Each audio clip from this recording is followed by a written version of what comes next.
Nasigpatan ang usa ka water spout sa kadagatan sa Lapu-Lapu City kaganihang buntag. Samtang nunot sa nasinating kusog nga pag-uwan kaganiha, ubay-ubay ka mga dapit sa maong syudad nakasinati usab og pagbaha.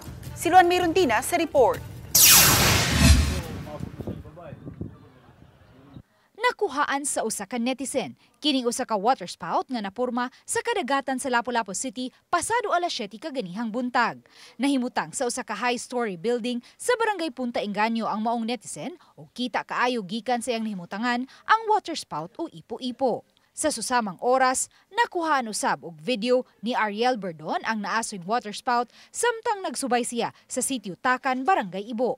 Matod sa Pag-asa, sagad masinati ang water spout o baka tornado kung adunay severe thunderstorm nga nasinati ang usa ka dapit. If na ay mga water sport activities, na ay mga sasakyang pandagat na gagmay, or kini mga naligo sa dagat is critical na siya if na ay water spout because kanang pagtuyok sa hangin intensity na is kusog.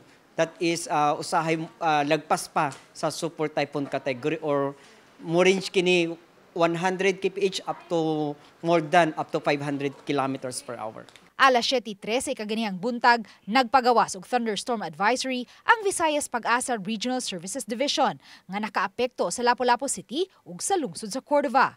Pagka alas 8:12 sa buntag, laing thunderstorm advisory na usab ang giluwatan sa Pag-asa ug ning higayuna lakip na sa nakasinati sa kusog nga pag-uwan ang Metro Cebu. Apan sa maong pagbunog sa uwan, ang dakbayan sa Lapu-Lapu ang nakasinati og mga pagbaha.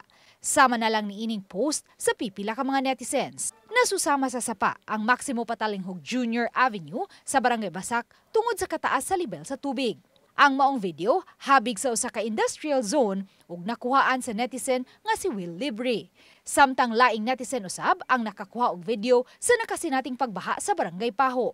Nihangyo siya nga taguon lang ang iyang pangan apan iyang gibutyag nga nakuhaan niya kini alas 9:49 ganihang buntag sa Sangi Road. Laing netizen usab ang nipadaog video sa pagbaha nga nasinati sulod sa Mactan Air Base Elementary School. Sa video nga kuha ni Michael Eden, makita nga gipangkugos sa ilang mga ginikanan ang ilang mga gagmayng estudyante nga wala magbotas aron di makaubog sa baha. Ang GMA News Team natanggong usab sa trapiko nunod sa pagbaha nga nasinati sa Barangay Ibo. Tungod kay wa dayon ni hubas ang maong mga pagbaha, ang huot nga dagan sa trapiko nasinati hangtod pasado alas 2 karong hapon. Matod ni Engineer Jomer Iclarino, weather specialist sa Pag-asa Visayas, nga niabot sa 114 mm o 570,000 ka mga baril sa tubig matag square kilometer ang natala sa Pag-asa Mactan, gikan sa alas 8 hangtod sa alas 10 ganihang buntag. Ang maong gidaghanon, 66% sa 171.9 mm nga uwan nga masinati sa Sugbo sulod sa tibok buwan sa Disyembre. Sa latest nato na climate outlook base sa atong ENSO status, still La Nina conditions pata.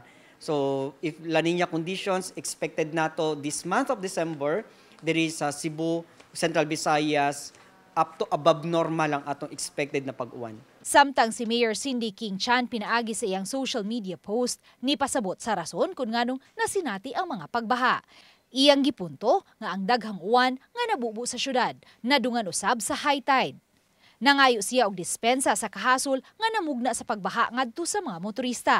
Ug nipasalig nga gitrabaho na ang declogging ug desilting sa Taga City Engineers Office ug dugang mga ekipo usab gikan sa DPWH. Uban ni Marlon Malgazo, Luan Mirondina, Balitang Misda.